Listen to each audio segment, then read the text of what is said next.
الحمدللہ وکفا وسلام علی عبادہ الذین اصطفیٰ اما بعد فاعوذ باللہ من الشیطان الرجیم بسم اللہ الرحمن الرحیم رب اشرح لی صدری ویسر لی امری واحلل عقدۃ من لسانی یفقہوا قولی صدق اللہ العظیم۔ معزز خواتین حضرات، گزشتہ تقریباً 2-1 سالوں سے دنیا میں جس طرح کی تبدیلیاں آ رہی ہیں، جس طرح کی صف بندیاں نئی سے نئی ہوتی چلی جا رہی ہیں،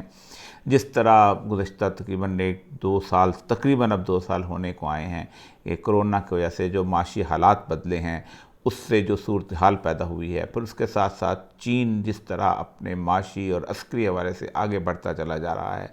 اس کے علاوہ طالبان کا تقریباً 1 سال طویل مذاکرات کرنا اور اس کے تحت ایک نتیجے پہ پہنچنا، پھر آخر جو بائیڈن کے آنے کے بعد ان کا بدلنا، اور اس کے علاوہ بھی اور بہت ساری ایسی تبدیلیاں ہیں جس سے نظر آ رہا ہے کہ شاید اگلے کچھ عرصے کے بعد اس دنیا کے اندر جنگ کے میدان بالکل مختلف ہو جائیں۔ عموماً یہ تصور پایا جاتا ہے، ہمارے ہاں بھی عام ہے، کہ موجودہ حالات کے تناظر میں ہی دیکھنا چاہیے اور موجودہ قوتوں کے حساب سے ہی دیکھنا چاہیے۔ لیکن قرآن پاک کی طرف سے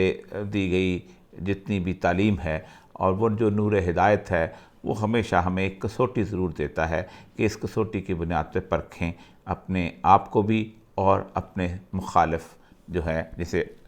اہل کفر کہتے ہیں ان کو بھی۔ اسی کے ساتھ ساتھ رسول اللہ صلی اللہ علیہ وسلم نے اس دور کے بارے میں اتنی تفصیل کے ساتھ پیش گوئیاں کی ہیں کہ اگر ان کو ہم پس پشت ڈال دیں تو ہم یقیناً اپنے موجودہ حالات کو سمجھنے میں یقیناً دھوکہ کھا رہے ہوں گے، اور اگر ہمارا ایمان ہے تو واقعی دھوکہ کھا رہے ہوں گے۔ اس کے ساتھ ساتھ کافی عرصے سے بہت سارے بحثیں اس بات پہ چلی ہوئی تھیں، اور میں نے بھی کچھ عرض کیا تھا اور لوگ بھی اس مسئلے میں عرض کرتے رہے کہ سیدنا عیسیٰ کی آمد، دجال، یاجوج اور ماجوج اور اس طرح کی بہت ساری چیزوں کے بارے میں عموماً یہ امت جو ہے گزشتہ تقریباً 1000 سال سے ایک اندازہ لگاتی رہی ہے، اور ہر بندے کا ایک اندازہ ہوتا ہے، کسی کو کوئی قطعی کسی چیز کا علم نہیں ہوتا۔ خاص طور پر یہ وہ معاملہ ہے وقت کے تعین کا جس کے بارے میں اللہ تبارک تعالیٰ نے پیغمبروں کو بھی نہیں بتایا۔ وَيَقُولُونَ مَتَىٰ هَٰذَا الْوَعْدُ إِن كُنتُمْ صَادِقِينَ قُلْ إِنَّمَا الْعِلْمُ عِندَ اللَّهِ وَإِنَّمَا أَنَا نَذِيرٌ مُّبِينٌ، کہ جب یہ لوگ پوچھتے ہیں، یہ سورہ اس کی اپنا آیت ہے سورہ ملک کی، کہ پوچھتے ہیں کہ کب آئے گی وہ گھڑی، اگر تم سچے ہو تو بتاتے کیوں نہیں؟ تو یا نبی ان سے بتا دے جو لوگ پوچھتے ہیں کہ اصل میں تو علم اللہ کے پاس ہے، میں تو ایک کھلا ڈرانے والا ہوں۔ لیکن رسول اکرم صلی اللہ علیہ وسلم نے نشانیوں کے حساب سے، چیزوں کے وقوع پذیر ہونے کے حساب سے اس کا اندازہ بتایا، جس سے لوگ اندازہ لگاتے رہے۔ اسی طرح ایک طویل عرصے تک اس امت مسلمہ کی عمر کے بارے میں بھی، اور اس امت مسلمہ کے اختتام کے بارے میں بھی، اور آخری واقعات کے بارے میں بھی رسول اللہ صلی اللہ علیہ وسلم کی احادیث کے مطابق یقین تو رکھتے رہے، لیکن وقت کا اندازہ لگاتے رہے۔ اس میں سب سے بڑی بحث جو ہے وہ یاجوج اور ماجوج کے بارے میں ہے، اور یاجوج اور ماجوج کے بارے میں اس لیے بھی بحث کی جاتی ہے کہ اس کے بارے میں احادیث کے اندر بہت کم ہے ملتا ہے۔ کل 42 احادیث ہیں جو کہ تمام بڑی کتابوں کے اندر، جن میں سے سیاہ ستہ سے لے کے باقی بھی مسند احمد ان میں آتی ہیں، اور ان میں بھی زیادہ تر ایسی ہیں کہ جو ایک دوسرے کو اوورلیپ کرتی ہیں اور بنیادی طور پر چند ہی احادیث بچتی ہیں۔ لیکن قرآن پاک یہ واحد واقعہ ہے قرب قیامت کا کہ جس کے بارے میں قرآن پاک نے ذکر کیا، کسی اور واقعے کا اتنی تفصیل سے ذکر نہیں کیا، یہاں تک کہ اس کی لوکیشن تک کا ذکر کیا۔ ان کی آمد کی ٹائم لائن کے بارے میں بھی تھوڑے بہت اشارے دیے ہیں، اور سب سے اہم بات یہ ہے کہ اس کو خاص طور پر ایک وقت کے ساتھ اس کا تعین بھی کیا۔ 2 جگہ پہ قرآن پاک میں اس کا ذکر ہے، اس پر بہت تفصیل سے میں گفتگو کر چکا ہوں، میری پرانی اگر ویڈیوز آپ نکال لیں تو اس پہ آپ تفصیل سے اس کو آپ کو اندازہ ہو جائے گا کہ یاجوج اور ماجوج کے بارے میں 2 جگہ پہ قرآن، ایک تو سورہ کہف کے بارے میں حضرت ذوالقرنین کے سفروں کے بارے میں ہے جو 3 طرف ہیں، ایک مشرق کی طرف ہے، ایک مغرب کی طرف ہے، اور ایک اوپر جو ہے جہاں پر پہاڑوں کی سمت کی صورتحال نظر آتی ہے، اور وہ پھر اس میں ایک سد سکندری کی جو بنانا ہے کہ انہوں نے جو سد سکندری ہم کہتے ہیں، ذوالقرنین نے جو ایک دیوار بنائی ہے، کیونکہ سد سکندری فارسی میں آنے کی وجہ سے سکندر ذوالقرنین کی وجہ سے اس کو کہا جانے لگا ہے اور وہ مشہور عام ہو گیا۔ تو وہ ایک واقع ملتا ہے کہ وہاں جب آپ پہنچے ہیں تو ان کو ایک قوم ایسی ملی کہ جن کی گفتگو کوئی نہیں جانتا تھا، تو انہوں نے ان سے شکایت کی کہ یہاں پر یاجوج اور ماجوج ایک ایسی قوم ہے کہ جو فساد پیدا کرتے ہیں دنیا کے اندر، یفسدون فی الارض ہیں، تو آپ کوئی اس کے لیے کوئی کام کریں۔ تو انہوں نے یہ نہیں کہا کہ آئیں اس کو ہم قتل کر دیتے ہیں، ختم کر دیتے ہیں، انہوں نے کہا میں ان پہ دیوار بنا دیتا ہوں، کچھ لوہا لا دو، تانبا لا دو، اور ایک وقت آئے گا کہ جب اللہ کا وعدہ پورا ہوگا تو یہ خود بخود اس کو نکال کے باہر آ جائیں گے، اور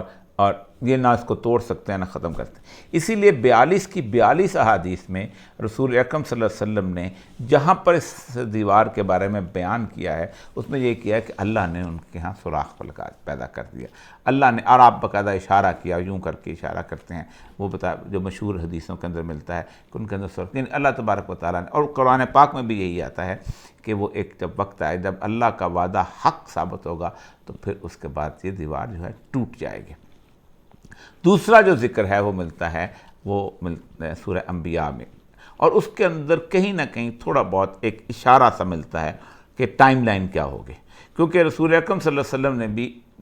جو اہم احادیث ہیں جو کہ صحاح ستہ کے اندر موجود ہیں اور جن کی بارے میں اسناد صحیح ہیں، اس کے اندر آپ صلی اللہ علیہ وسلم نے ٹائم لائن کے بارے میں نہیں بتایا۔ یہ بتایا ضرور ہے کہ وہ آپ اس پہ حملہ آور ہوں، لیکن یہاں کچھ ٹائم لائن کا اندازہ ہوتا ہے جس میں ہم بہت زیادہ گفتگو بھی کرتے چلے آئے ہیں کہ وہ حرام علی قریۃ اہلکناھا انہم لا یرجعون حتی اذا فتحت یاجوج و ماجوج وہم من کل حدب ینسلون، کہ ہم نے ایک بستی کو ہلاک کر دیا اور اس بستی میں آنے والوں کو ہم نے وہاں پر ان کا واپس آنا حرام قرار دے دیا، اب وہ نہیں واپس آئیں گے۔ حتیٰ کب آئیں گے؟ اذا فتحت یاجوج و ماجوج، جب ہم یاجوج اور ماجوج کو کھول دیں گے، وہم من کل حدب ینسلون، اور جب وہ ایک بلندیوں سے حملہ آور ہوں گے۔ یہ بہت اہم آیت ہے قرآن پاک کی، اور اس آیت کے اوپر علامہ اقبال جیسے آدمی نے بھی ایک بہت خوبصورت شعر لکھا جو میں کئی دفعہ سنایا بھی ہے کہ کھل گئے یاجوج اور ماجوج کے لشکر تمام، چشم مسلم دیکھ لے تفسیر حرف ینسلون۔ بستی یروشلم کا ذکر ہے، اور اس کے بارے میں بھی کئی دفعہ اس کا ذکر ہو چکا کہ اس بستی کو حضرت عیسیٰ علیہ السلام کو جب انہوں نے صلیب دینے کی کوشش کی اور اللہ نے انہیں اوپر اٹھا لیا، تو اس صلیب دینے کے کچھ عرصے کے بعد ٹائٹس جرنیل نے اس کو اس طرح تباہ و برباد کیا کہ پوری کی پوری بنی اسرائیل جو ہے اس کو وہاں سے نکال باہر کر دیا، اور اللہ تبارک و تعالیٰ قرآن پاک میں فرماتے ہیں وَقَطَعْنَاهُمْ فِي الْأَرْضِ أُمَمًا، ہم نے آپ کو دنیا پوری میں بکھیر کے رکھ دیا، میں تقسیم کر دیا۔ اور پھر سورہ بنی اسرائیل میں یہ ہے کہ وَجِئْنَا بِكُمْ لَفِیفًا، جب ہم آخر کے زمانہ آئے گا تو ہم آپ کو دوبارہ اکٹھا کر لیں گے۔ لیکن یہاں پر کہا ہے کہ حرام قرار دے دیا، اب یہ واپس نہیں آئیں گے۔ اب واپس آئیں گے جِئْنَا بِكُمْ لَفِیفًا کب ہوگا؟ جب حتیٰ اذا فتحت یاجوج و ماجوج، جب یاجوج اور ماجوج جو ہیں وہ ان کو ہم کھول دیں گے۔ اب یہودی جو ہیں 1920 میں انہوں نے آ کے وہاں رہنا شروع کیا، جو ایک حدیث ملتی ہے ابن ماجہ کی بھی کہ وہ جب پہلی لشکر ان کا گزرے گا اور گزر کے جب وہ پہنچیں گے وہاں پر یروشلم میں اس علاقے میں، تو یاجوج و ماجوج بحر طبریہ کو کراس کرتے اس میں پانی ہوگا، لیکن جب دوسرا لشکر آئے گا تو پانی ختم ہو جائے گا۔ تو 1920 میں اگر واپس آنا شروع کیا ہے تو اللہ کا قرآن یہ کہتا ہے کہ ہم یاجوج اور ماجوج کو کھول دیں گے۔ تو پہلی بات تو یہ ہے کہ جو بھی حدیث اس ٹائم لائن کے اگینسٹ جاتی ہے وہ یقیناً قرآن کی اس ٹائم لائن کو رد کرتی ہے، تو وہ ایک بنیادی اصول یہی ہے کہ اس کو ہی بھی رد کر دینا چاہیے۔ دوسری بات یہ ہے کہ اس کی لوکیشن یاجوج اور ماجوج کی ایک طویل عرصے سے کبھی بھی زیر بحث نہیں رہی کہ کون سی ہے، کیونکہ ذوالقرنین کی حکومت جو تھی وہ کس جگہ پہ تھی وہ احادیث کے اندر اور باقی جگہوں پہ مل جاتی ہے۔ اب جہاں اہم ترین بات جس کو میں یہاں ایکسپلین کرنا چاہتا ہوں کہ سید الانبیاء صلی اللہ علیہ وآلہ وسلم کے زمانے میں جو دنیا معلوم دنیا تھی آباد، باقی دنیا ایسی تھی کہ جہاں تک تہذیب اور باقی چیزوں کا اثر نہیں پہنچا ہوا تھا، مثلا جیسے ایمیزون کے فارسٹ ہیں، جو جنگلات ہیں جہاں پر لیٹن امریکہ کا علاقہ یہ یہاں نہیں تھا۔ امریکہ کے جو ریڈ انڈینس ہیں ان کے اندر بھی اس طرح کی تہذیب نہیں ملتی جس طرح کی تہذیب جو اس پورے اس علاقے کے اندر تھی۔ آسٹریلیا ہے، اس طرح نیوزی لینڈ ہے، یہ وہ علاقے ہیں جہاں انسان جو ہے بڑے دیر کے بعد پہنچا۔ تو سید الانبیاء صلی اللہ علیہ وآلہ وسلم کے زمانے کا جو بنیادی جغرافیہ تھا، اس جغرافیہ کے اندر آپ کو مصر مل جائے گا، آپ کو حبش مل جائے گا، آپ کو یمن مل جائے گا، آپ کو عراق مل جائے گا، آپ کو ایران مل جائے گا، آپ کو آذربائیجان مل جائے گا، آپ کو پورا روم مل جائے گا۔ یہ جو روم جو کہ اوپر کے اس کیسپین کے نیچے کا جو روم ہے، جس کے اندر جرمنی بھی ہے، جس کے اندر اسپین بھی ہے، جس کو اندلس کہتے تھے، اس کے ساتھ ساتھ آپ کو رسول اللہ صلی اللہ علیہ وسلم کے زمانے میں ہند مل جائے گا، اور آخری جو دیوار کے ساتھ جگہ ہے وہ چین مل جائے گا۔ آخری جو باؤنڈری بنتی ہے، دیوار نہیں کہہ سکتے، باؤنڈری بنتی ہے۔ تو آپ کی تمام طرح حدیث کا دائرہ جو ہے وہ اسی تک ہے۔ یہ نہیں صرف آپ کا نہیں، تمام تینوں مذاہب، خواہ وہ یہودی ہوں یا عیسائی ہوں یا سید الانبیاء صلی اللہ علیہ وسلم کے اسلام، بلکہ ان کو تینوں مذاہب کو ہم تو ان کو ایک ہی مانتے ہیں، ایک ہی لڑی میں مانتے ہیں۔ تو ان تینوں کے اندر یہی پورے کا پورا جغرافیہ تھا۔ اس جغرافیے کے حساب سے فتن کی احادیث بھی موجود ہیں، اور یوں لگتا ہے کہ یہ کائنات جو ہے یہ آخر میں واپس اسی جگہ پہ سمٹ جائے گی، اور باقی دو جو علاقے ہیں جو کہ دور کے ہیں، جن میں امریکہ، کینیڈا، یہ وہ اس طرح کا علاقہ ہے، اور اس طرح چین کے، روس، اور یہ اوپر کے علاقے جو بہت اوپر کے علاقے بیاباد یا نیوزی لینڈ، آسٹریلیا کے علاقے ہیں،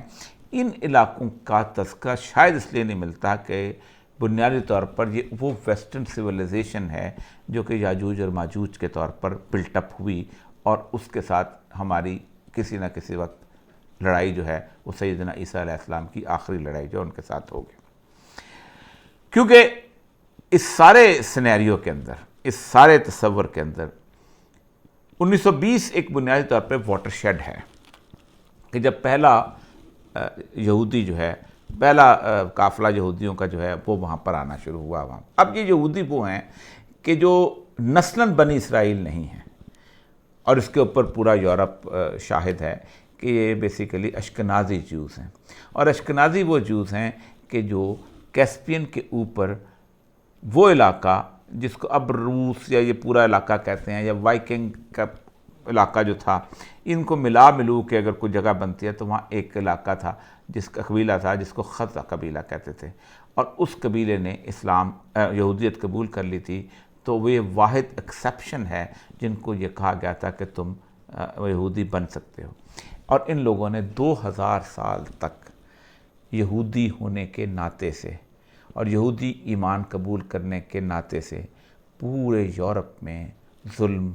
برداشت کیا ہے۔ ایزابیلا فرڈیننڈ کے زمانے میں ان کے ساتھ وہ ظلم ہوا کہ جس کا تصور 1492 کے اندر کہ ان کو زبردستی جب عیسائی کیا گیا تھا، تو ان کو کہا جاتا تھا کہ تم صبح کے وقت سور کے گوشت کا ناشتہ کرو اور تم ہفتے کے دن دکانیں کھولو۔ یہ ٹسکنی سے نکالے گئے، ملان سے نکالے گئے، وینس سے نکالے گئے، ان کو چھوٹے چھوٹے غلیظ ترین علاقوں میں بند کیا جاتا تھا۔ میں اس تفصیل میں نہیں جانا چاہتا۔ اور یہ وہ لوگ تھے کہ جنہوں نے 1896 تک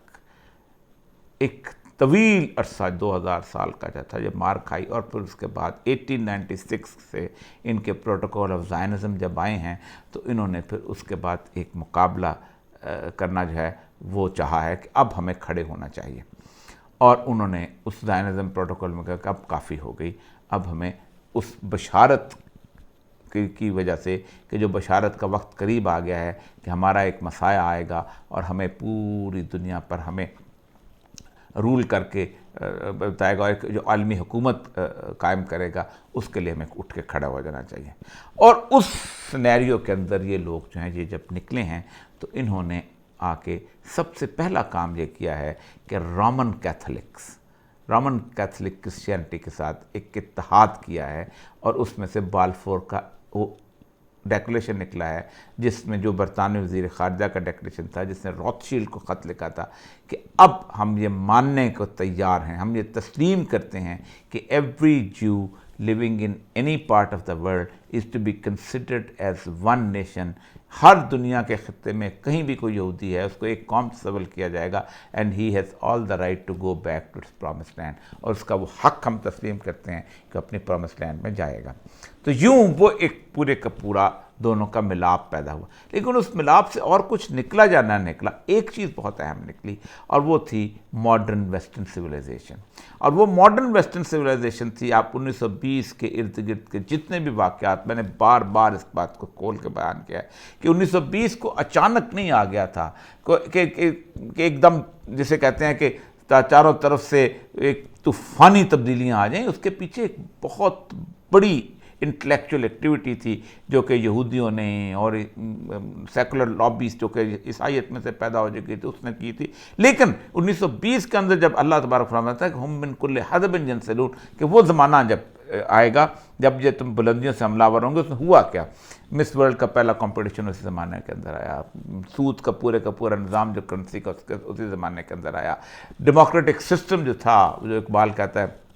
ہم نے خود شاہی کو پہنایا ہے جمہوری لباس، جب کبھی آدم ہوا ہے خود شناس و خود نگر، وہ اسی زمانے کے اندر آیا. پھر اس کے ساتھ ساتھ ایف کے جو پہلا نیوڈ بیچ اسی زمانے کے اندر آیا، پورنوگرافک فلمیں اس زمانے کے اندر آئیں، سود کا پورا نظام اس زمانے کے اندر. بہت تفصیل سے اس کے اوپر میں اپنی بہت ساری ویڈیوز کے اندر بتا چکا ہوں کہ یہ پورے کا پورا ایک ماڈرن ویسٹرن سویلائزیشن جو تھی وہ آئی. اب اس کے بارے میں عموماً یہ تصور کیا جاتا ہے کہ یہ یاجوج اور ماجوج کی سویلائزیشن ہے، اور یہ یاجوج اور ماجوج کی سویلائزیشن کی انتہا جو ہوئی ہے، یہ اپنی پیک پہ جو گئی ہے وہ امریکہ کے اندر گئی ہے. اور اس کے ساتھ ساتھ کسی نہ کسی حد تک جو ہے وہ یہ یورپ کے ایک بالائی علاقوں کے اندر موجود ہے. ایسٹرن یورپ جو ہے اس سے شاید اس سے علاقہ جو ہے اس میں شاید اس طرح کی صورتحال نہیں ہے، لیکن وہ علاقے جہاں آرتھوڈاکس کرسچینٹی ہے وہاں نہیں ہے، جہاں بیسیکلی دوسری کرسچینٹی ہے جسے کہتے ہیں رومن کیتھولک کرسچینٹی، اس کے اندر موجود ہے. اور کرسچینٹی میں بھی جو سب سے اہم ترین لوگ ہیں جو سیدنا عیسیٰ کا انتظار کر رہے ہیں وہ ایونجلسٹ ہیں، وہ کہیں نہ کہیں پاکٹس میں نظر آ جاتے ہیں. تو ان سارے سینیریو کے اندر ایک تصور ہمارے علماء نے بہت طویل عرصے سے یہ بنایا ہوا ہے، ایک ترتیب سی بنائی ہوئی ہے کہ سب سے پہلے امام مہدی آئیں گے، پھر سیدنا عیسیٰ آئیں گے، اور سیدنا عیسیٰ کے بعد اچانک جو ہیں وہ پھر جب وہ فتح حاصل کر رہے ہیں تو یاجوج اور ماجوج آئیں گے اور سیدنا عیسیٰ ان سے مقابلہ کریں گے اور ان کو کوہ طور پہ اپنی امت کو لے جائیں گے اور پھر کم کا. یہ ترتیب کہیں بھی احادیث میں مجھے نظر نہیں آئی اس طرح سوائے ایک حدیث کے، اور وہ بھی بہت جسے کہتے ہیں ضعیف احادیث میں سے. آپ صلی اللہ علیہ وسلم نے یاجوج اور ماجوج کا ذکر کیا ہے. اس کا مطلب میرا جہاں تک اندازہ ہے کہ یہ پورے کا پورا سینیریو جو ہے جہاں جنگیں جو ہیں وہ چلتی ہوں گی، اور جب یہ پورے علاقے پر مسلمانوں کی حکومت قائم ہو جائے گی تو پھر آخری جنگ جو ہے وہ یاجوج اور ماجوج کے ساتھ ہوگی. کیونکہ جو بخاری کی پہلی حدیث ہے یاجوج اور ماجوج کے اوپر، اس کے اندر یہ ہے کہ یاجوج اور ماجوج کے بعد بھی حج اور عمرہ قائم چلتا رہے گا. اس کا مطلب یہ ہے کہ حج اور عمرہ تو اس وقت ختم ہونا ہے کہ جب موقوف ہونا ہے کہ جس وقت ایک مکمل طور پہ 3 سال کے لیے آپ خود سوچیں کہ مکمل طور پہ قتل عام، منا کا قتل عام بڑا مشہور، اور اس کے بعد جسے کہتے ہیں کہ سیدنا امام مہدی کا آنا اور ان کا مدینہ سے ہجرت کر کے وہاں پہنچنا، ایک بڑی تفصیل ملتی ہے. تو ایک تو یہ اہم علامت ہے کہ ان کے بعد. دوسری جو چیز یہ ہے کہ آپ صلی اللہ علیہ وسلم نے یاجوج اور ماجوج کے بارے میں جو مسلمانوں کو خوشخبری عطا فرمائی تھی وہ یہ تھی کہ بہت سارے لوگ جو 100 میں سے 90 لوگ جو جہنم میں جائیں گے ان میں سے 10 آپ ہوں گے جو جنت میں جانے والے مسلمان ہیں، باقی جو ہے بنی نوع اسلام سے یاجوج ماجوج جائیں گے. تو اس کا مطلب یہ ہے کہ ایک ایتھیزم کا جو اور ایک سیکولرزم کا، ایک الحاد کا جہاں پرچار ہوتا ہے، اس سارے معاملے کے اندر وہ جو ہے وہ تہذیب جو ہے وہ ایگزسٹ کر رہی ہوگی جب سیدنا عیسیٰ علیہ السلام آئیں. اب آتے ہیں موجودہ سینیریو کے اندر. یہ آپ سمجھ لیجئے کہ یاجوج اور ماجوج جو ہیں یہ میرا اندازہ یہی ہے، اور میرے علاوہ بھی اور بہت سارے لوگوں کا ہوگا. کچھ لوگ سمجھتے ہیں کہ نہیں، کیونکہ بنیادی طور پر جو اقبال نے بھی اس کو سمجھا اور باقی کہ میں کل حدب ینسلون، بلندیوں سے تمہارے اوپر حملہ آور ہوں گے. اور آج آپ دیکھ لیں کہ سیٹلائٹ کے ذریعے جس طرح وہ حملہ آور ہوتے ہیں، یعنی آپ کے تمام فحاشی وہیں سے آتی ہے، آپ کا اکنامک سسٹم وہیں سے آتا ہے، آپ کا سرولنس وہیں سے آتا ہے. ہر چیز جو تھی وہ ایک پورے کا پورا دجالی نظام جو یاجوج اور ماجوج کے ذریعے قائم ہونا ہے وہ مکمل طور پہ قائم ہے، کیونکہ دجال جو ہے اس آخری اپیرنس جو ہے اس وقت ہونی ہے کہ جب امام مہدی کے لشکر جو ہیں وہ فتح حاصل کر رہے ہوں گے تو پریشان ہو کے باہر آ جائے گا اور اصفہان سے نکلے گا۔ ایک تو یہ چیز ہے کہ یہ لشکر یقیناً یاجوج اور ماجوج اندازہ میکسیمم اندازہ یہی ہے کہ یہی وہ قوم ہے کہ جو یہ ماڈرن ویسٹرن سویلائزیشن کی ہے۔ دوسری بات یہ ہے کہ اس سارے سینیریو کے اندر جہاں مقابلہ ہو رہا ہے یہودی جو کہ سٹانچ قسم کی اس کا مقابلہ، جو کہ سٹانچ یہودی اصل یہودی ہیں، جس میں مامون وغیرہ کے بارے میں نے گفتگو کی ہے، وہ بھی سمجھتے ہیں کہ اصل یاجوج اور ماجوج وہی ہیں کہ جو یورپ اور امریکہ کے اندر آباد ہیں، اور بنی اسرائیل نے ان کا مقابلہ کرنا ہے۔ کیونکہ بنیادی طور پر ان کی کتابوں کے اندر بھی خاص طور پہ ان کی دو کتابیں ہیں، ایک ان کے جو پیغمبر یسوع پیغمبر اور دوسرے جو ان کے پیغمبر ہیں حضرت دانیال علیہ السلام، انہوں نے بھی ان کو یاجوج اور ماجوج کی جنگ کے بارے میں بتایا۔ یقیناً مسیحا تو وہی ہے جو سیدنا عیسیٰ علیہ السلام جو آئے تھے پھر چلے گئے اور پھر واپس آئیں گے اور وہ اس کے بارے میں جو ہے ظاہر بات ہے قرآن پاک کے اندر بھی اس کی دلائل موجود ہیں، اور جو مشہور آیت ہے کہ کوئی بھی عیسائی آپ کی موت سے پہلے ایسا نہیں ہوگا کہ جو اہل کتاب جو آپ پہ ایمان نہیں لے آئے گا، تو اس کا مطلب ہے کہ سیدنا عیسیٰ علیہ السلام جو ہیں واپس آئیں گے اور ان کا انتقال ہوگا، اور اس سے پہلے سب لوگ ایمان لے آئیں گے، اور جس طرح وہ تشریف لائیں گے وہ ایک ایسا معجزاتی عمل ہوگا کہ جس معجزاتی عمل سے کوئی ایک بالکل جسے کہتے ہیں ہدایت جس کے اوپر اللہ نے بند کر دی کہ وہی ہوگا، اور وہ لوگ ہوں گے جن کے ساتھ لڑائی ہوگی، بہت کم رہ جائیں گے، وہ یہود کے کچھ لوگ جو ہیں وہ ہوں گے جو وہاں رہ جائیں گے۔ وہ اسی لیے اللہ تبارک تعالیٰ نے قرآن پاک میں جو سورہ بنی اسرائیل میں فرمایا ہے نا کہ پہلی 2 دفعہ تو ہم نے تمہارے پر عذاب نازل کیا، جب آخری دفعہ ہم وعد الآخر آئے گا، آخری دفعہ آئے گا تو وہ ان اتم ادنا، پھر ہم تمہارے اگر تم نے ویسا ہی کیا تو پھر ہم تمہیں تباہ و برباد کر دیں گے جیسے پہلے تمہیں تباہ و برباد کر دیا تھا۔ اور سیدنا عیسیٰ علیہ السلام جو ہیں ان کو خاص طور پہ ایسی نشانیاں دے کے بھیجا گیا تھا تاکہ یہود انکار نہ کر سکیں، لیکن انہوں نے انکار کیا۔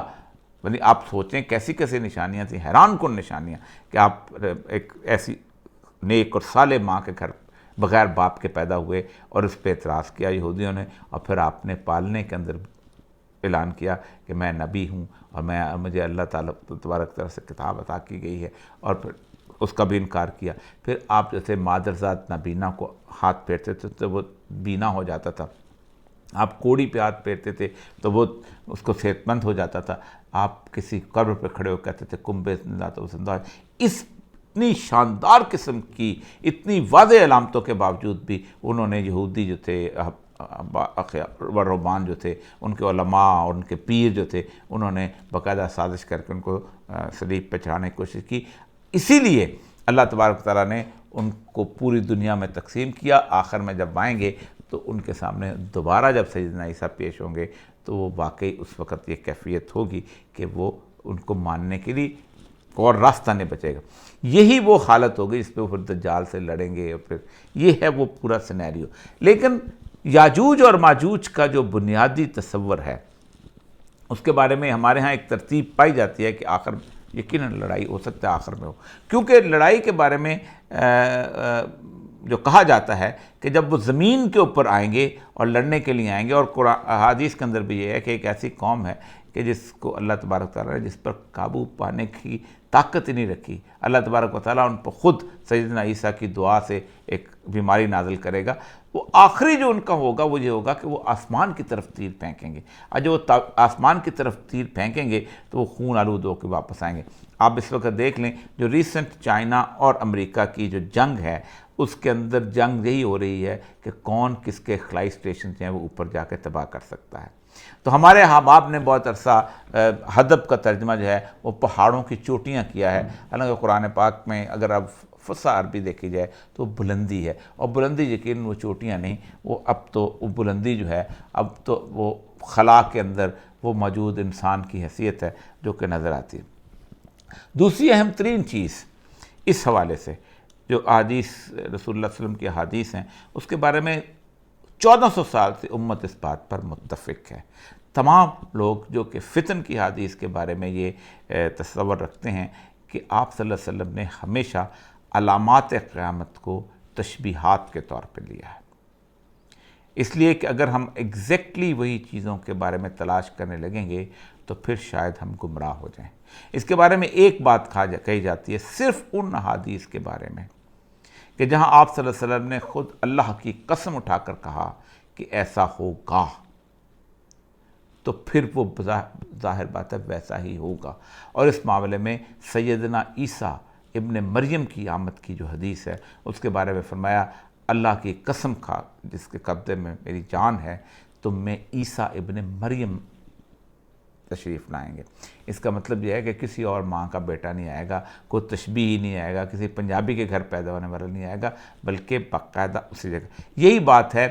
کہ جس زمانے میں مرزا غلام احمد قادیانی جو تھا اس کے دماغ جو ہے وہ نہیں بگڑا تھا، تو اس کی ایک کتاب ہے حمامۃ البشریٰ، اس حمامۃ البشریٰ میں اس نے باقاعدہ یہی چیز جو ہے اس کو ڈسکس کیا ہے اور کہا ہے کہ جس جگہ رسول اکرم صلی اللہ علیہ وسلم قسم کھائیں، اور باقاعدہ فقہ کی چیزوں سے قسم کھاتے ہیں، اور وہ قسم کہ یہ ایسا ہوگا تو پھر ویسا ہی ہوگا۔ مثلا جہاں آپ نے قسم نہیں کھائی وہاں آپ نے تشبیہ استعمال کیا، مثلا سونے کے پہاڑ کے بارے میں آپ نے کہا فرات کے کنارے سونے کا پہاڑ جو ہے وہ نکلا ہے۔ اگر آپ واقعی سونے کے پہاڑ کی تلاش میں نکلنا شروع ہو جائے تو شاید اگلے کئی سو سال تک ایسا نہ ہو، لیکن اگر آپ واقعی اس تشبیہ کو سمجھیں اور آپ کو اندازہ ہو کہ کیسے 1973 سے پہلے جو پیٹرو ڈالر تھا، اس کے پہلے جو 1945 کے اندر ڈالر کو گولڈ ایکویولنس یعنی سونے کے برابر پہلے بنایا گیا، اور اس کے بعد پھر جب 73 میں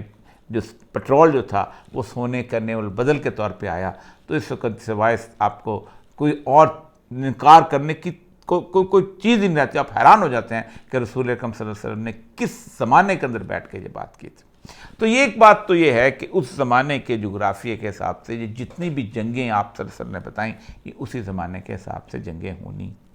ہیں اور اسی حساب سے ہوں گی۔ اس میں جو سب سے اہم ترین جنگ جس کے بارے میں آخر میں، کیونکہ کافی لمبی بات ہو گئی اور وہ بات میں ذکر کرنا چاہتا ہوں، اور شاید ایک دو دن کے اندر دوبارہ اس پہ تفصیل سے بات کروں، وہ جنگ ہے چین اور ہند کی جنگ۔ اور یہ بہت امپورٹنٹ، کیونکہ اس بارے میں امام قرطبی نے جو بڑی تفصیلی حدیث دی ہے، اور وہ جو بیضا والی خراب والی جو ہے حدیث جو ہے جس میں آپ نے خراب سندھ من الہند خراب الہند من السین والی جو کی ہے، اس میں اور بہت سارے مصر کی کہاں سے ہوگی اس طرح کی خرابیوں کے بارے میں اس میں یہ حدیث ہے۔ اس وقت میں انشاءاللہ اگلی ویڈیو کے اندر اس پر تفصیل سے ذکر کروں گا کہ اس وقت پوری دنیا میں پاکستان کا فوکس جو ہے وہ بدل چکا ہوا ہے دنیا کی جنگوں کے حساب سے۔ کل کی جو جنگ تھی جس میں 70 سال تک پاکستان جو تھا اس کی اسٹریٹجک امپورٹنس تھی، وہ بہت امپورٹنٹ اسٹریٹجک امپورٹنس یہ تھی کہ پاکستان جو تھا وہ آپ کو اس کی ضرورت تھی افغانستان کے لیے بھی اور مڈل ایسٹ کے لیے بھی۔ لیکن 2 سال پہلے سے ایک نئی ڈاکٹرائن آئی ہے، اور وہ ڈاکٹرائن انڈو پیسیفک کی ڈاکٹرین ہے، اور انڈو پیسیفک کی ڈاکٹرین کے اندر پاکستان جو ہے اب اس کی ریلیونس ختم ہو چکی ہوئی ہے۔ اس لیے ختم ہو چکی ہوئی ہے کہ انڈو پیسیفک ریلیونس میں انہوں نے جو جغرافیہ جنگ کا بتایا ہے وہ ہے فرام واگا ٹو ویلنگٹن، واگا سے لے کے ویلنگٹن نیوزی لینڈ کا علاقہ ہے، یہ ہے انڈو پیسیفک ریجن۔ واگا کے اس طرف انڈو پیسیفک ریجن نہیں آتا۔ تو 70 سال تک جب ہم امریکہ کے جو لاڈلے تھے، اب ہمارا لاڈ ختم ہو چکا، اب لاڈ دوسری طرف جائے گا اور جنگ دوسری طرف آئے گی اور آگ دوسری طرف تپے گی۔ تو وہ خراب ہند بن سین کی جو صورتحال کبھی کسی نے سوچا تھا زندگی کے اندر 1400 سال پہلے کیا، 300 سال پہلے کیا، 100 سال پہلے کیا، کبھی کسی نے سوچا تھا کہ چین اور بھارت جو ہے اس طرح آپس مقابلے پہ کھڑے ہو جائیں۔ اس واگا ٹو ویلنگٹن کے اندر سے جو چیز سب سے امپورٹنٹ چیز نکلی ہے وہ کویت ہے، 4 ملکوں کا آپس کا اتحاد، جس میں ایک امریکہ ہے، دوسرا جاپان ہے، تیسرا آسٹریلیا ہے اور چوتھا بھارت ہے۔ آسٹریلیا کہ دنیا بھر میں کسی طور پر جو اس طرح کی صورتحال نہیں ہے کہ وہ چین کا براہ راست جا کے مقابلہ کرے۔ کچھ اڈے ہیں جو کہ وہاں پر موجود ہیں جن کو زیادہ ایکوپ کر لیا جائے گا۔ جاپان کی فوج بھی اس قابل نہیں ہے، جاپان کا سرمایہ ہے جو یہاں پر چھونکا جائے گا، جیسے جاپان کا سرمایہ جو ہے وہ افغانستان میں بھی چھونکا گیا تھا۔ تیسرا ملک امریکہ ہے، وہ بہت دور بیٹھا ہوا ہے، وہ بھی پیسے دے گا، اسلحہ دے گا، لیکن جس دھرتی پر اب آئندہ آگ برسنے والی ہے اور جو دھرتی تپے گی، وہ دھرتی صرف اور صرف بھارت کی دھرتی ہے، اور اس دھرتی نے کوشش کریں یا نہ کریں اس طرف تپش کو دیکھنا ہی دیکھنا ہے۔ میانمار کے حالات، بنگلہ دیش کے حالات، بھارت کے حالات، روہنگیا کا اس طرح اٹھنا اور ایک فورس کے طور پہ پیدا ہو جانا، بنگلہ دیش کے اندر انڈیا کی خلاف اتنی بڑی موومنٹ کا جنم لے لینا، بھارت کے اندر ایک ایسی کیفیت کا پیدا ہونا کہ جس کیفیت کے اندر وہ سمجھے کہ میں وہ اس انٹرنیشنل جسے کہتے ہیں سینیریو کے اندر ایک بہت بڑی الائنس کا اتحادی بن چکا ہوں، وہ آ جانا، ان سارے اس کے ریزیڈیو میں، اس کی جسے کہتے ہیں بڑی جنگ کے چھوٹے نتیجے میں بھارت پاکستان پہ بھی حملہ کرے گا، اور اس حدیث کا اگلا ہے کہ خراب الہند من السین، خراب السندھ من الہند، کہ اور ہند جو کہ ہے اس سے سندھ کا علاقہ جو ہے ہمارا، اس کی خرابی جو ہے وہ کسی طور پر وہ بھی آئے گی۔ اس کے نتیجے میں، اس جنگ کے نتیجے میں، اس بڑی عالمی جنگ جو کہ کسی نہ کسی طرح برپا ہونے والی ہے، اس کے نتیجے میں غزوہ ہند آئے گا، اور وہ بعد میں آئے گا۔ اور غزوہ ہند کے بارے میں بھی یہاں بات بہت واضح کرتا چلا جاؤں، ہمارے ہاں یہ تصور شاید پیدا کر لیا گیا ہے کہ غزوہ ہند جو ہے وہ صرف اور صرف بر صغیر پاک و ہند میں پاکستان نے لڑنا ہے، ایسا نہیں ہے، پوری امت نے لڑنا ہے۔ جو احادیث ملتی ہیں وہ یہ ہے کہ بیت المقدس سے بھی لشکر آئیں گے، جس غزوہ ہند میں ایک بادشاہ بیت المقدس سے لشکر بھیجے گا۔ اسی طرح جیسے آج اس دفعہ بنگلہ دیش میں غزوہ ہند کے نعرے لگ رہے ہیں، تو وہاں سے بھی، کیونکہ ہند سینٹر بن جائے گا اس وقت اس پورے کے پورے سینیریو کے اندر مسلمانوں کے خلاف۔ تو بہرحال میں اس سارے، تو کافی لمبی اس ویڈیو ہو چکی ہے، لیکن بتانا یہ چاہتا تھا کہ اس سارے کے سارے سینیریو کے اندر اب میدان جنگ جو مجھے لگتا ہے وہ پہلا سجے گا، وہ وہاں پر سجے گا، ہند اور چین کا سجے گا، کیونکہ مڈل ایسٹ میں سے امریکہ جو ہے افغانستان سے بھی نکل رہا ہے، اور شام سے بھی نکل رہا ہے، اور باقی جگہوں سے بھی نکل رہا ہے۔